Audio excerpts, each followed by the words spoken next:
Hey, greetings, everyone. Lieutenant Colonel Alan West, Senior Fellow at the Media Research Center. And first and foremost, I just want to say thank you to you all of you, for the prayers, the well wishes, everything that enabled me to be here with you today in health and strength. Not too many people survive a motorcycle accident at 75 miles per hour. And to be able to be here with you all now, just 1 week after being released from the hospital, that's a miracle. That's all about God's grace.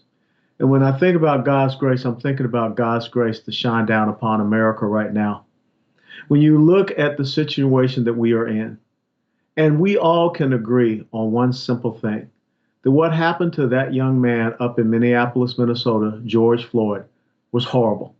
It was disgusting, it was despicable, it was evil, it was wrong. And we should remember George Floyd as people go out and seek to make sure that those 4 police officers that were involved, that justice is served.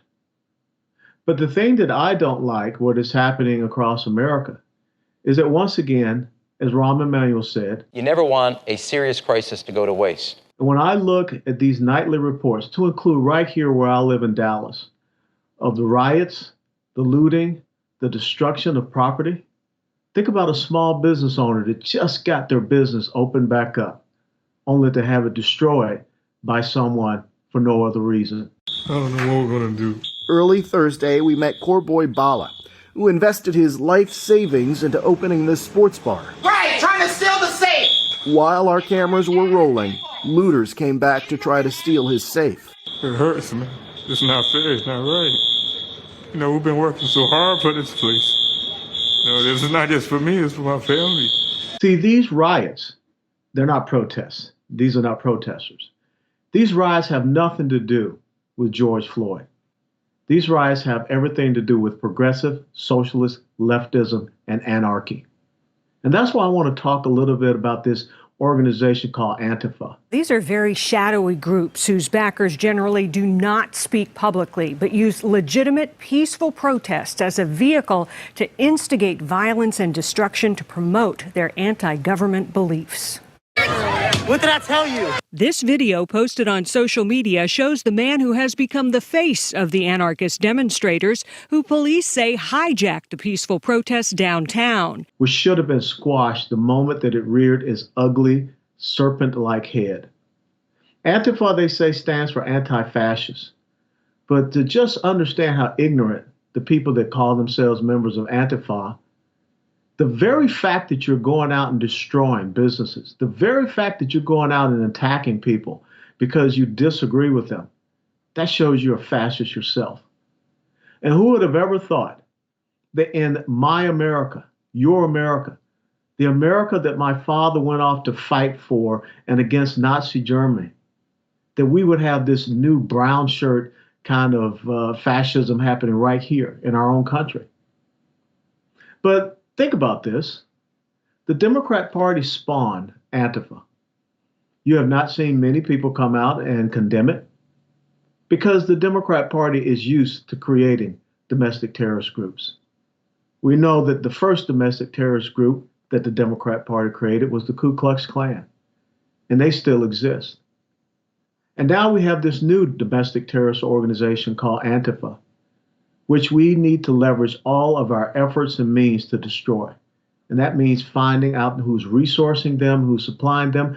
And I am challenging these social media platforms. The social media platforms, Facebook, Twitter, whatever, that said to everyday American citizens that want to go out and have rallies and real protests against unconstitutional shelter in place, stay at home, lockdown, illegal martial law, house arrest orders. But yet these social media platforms said that if you put any advertisement for a rally and a protest on our platforms, we're going to censor you. That's fascism. So we're all upside down, understanding what fascism really is.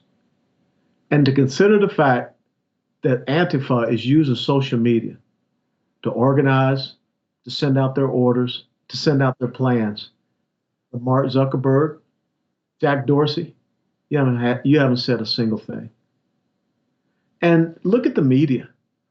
When people are out protesting for their constitutional rights and how they're treated by the progressive leftist media, as opposed to how all of a sudden these people aren't really bad. They aren't protesters. No one wants to speak out.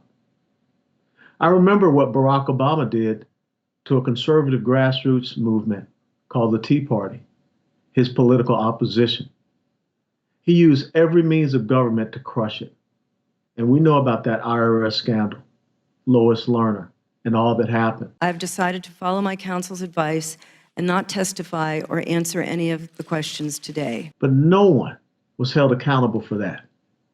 But yet when we have this anarchist group here in America, and Black Lives Matter, they're a part of it as well.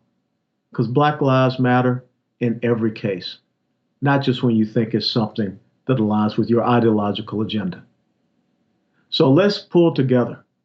Let's come together and realize that this is America. This will not stand. This is not the America that men and women served and sacrificed for the past 245 years.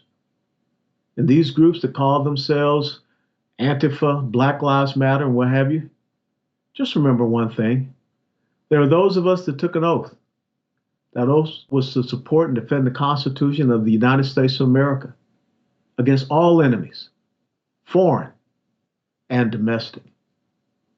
If you want to declare yourself my enemy, then I will treat you as my enemy. And Antifa, you are my enemy.